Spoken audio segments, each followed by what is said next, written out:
Just wanted to spend a couple of minutes today updating you on the government's self-employed income support scheme. HMRC have indicated the scheme will be available from early June, and they intend to contact those eligible by mid-May. In order to be eligible, an individual must have submitted a 2018-19 self-assessment tax return, traded during 2019-20, and continue to trade into 2021.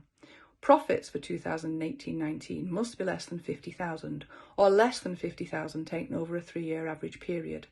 For those who have not been continuously self-employed for 3 years, their average will be taken over periods of continuous self-employment.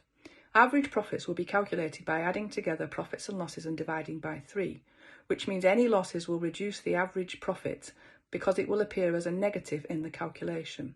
Losses brought forward, however, will be ignored for the purposes of calculating the current period. It is still unclear how capital allowances may affect the computation. Trading profits must account for more than 50% of your total income. However, HMRC have indicated that deductions such as pension contributions and gift aid will be ignored for these purposes.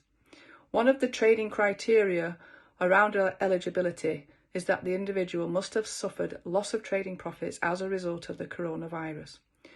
The grant is subject to tax and national insurance and will be paid in one lump sum covering the period from March to May. HMRC have indicated they aim to make these payments by early June. The amount of the grant will be calculated as 80% of the calculated profits, or £2,500 per month, whichever is the lower. Any changes made to an amended tax return submitted after the 26th of March 2020 will be ignored for the purposes of eligibility and the amount of any grant.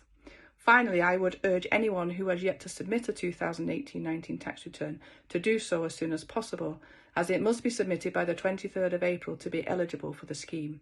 There's lots of help and advice available on our coronavirus hub, and if you have any questions or need further help, please contact me on the details shown on the screen.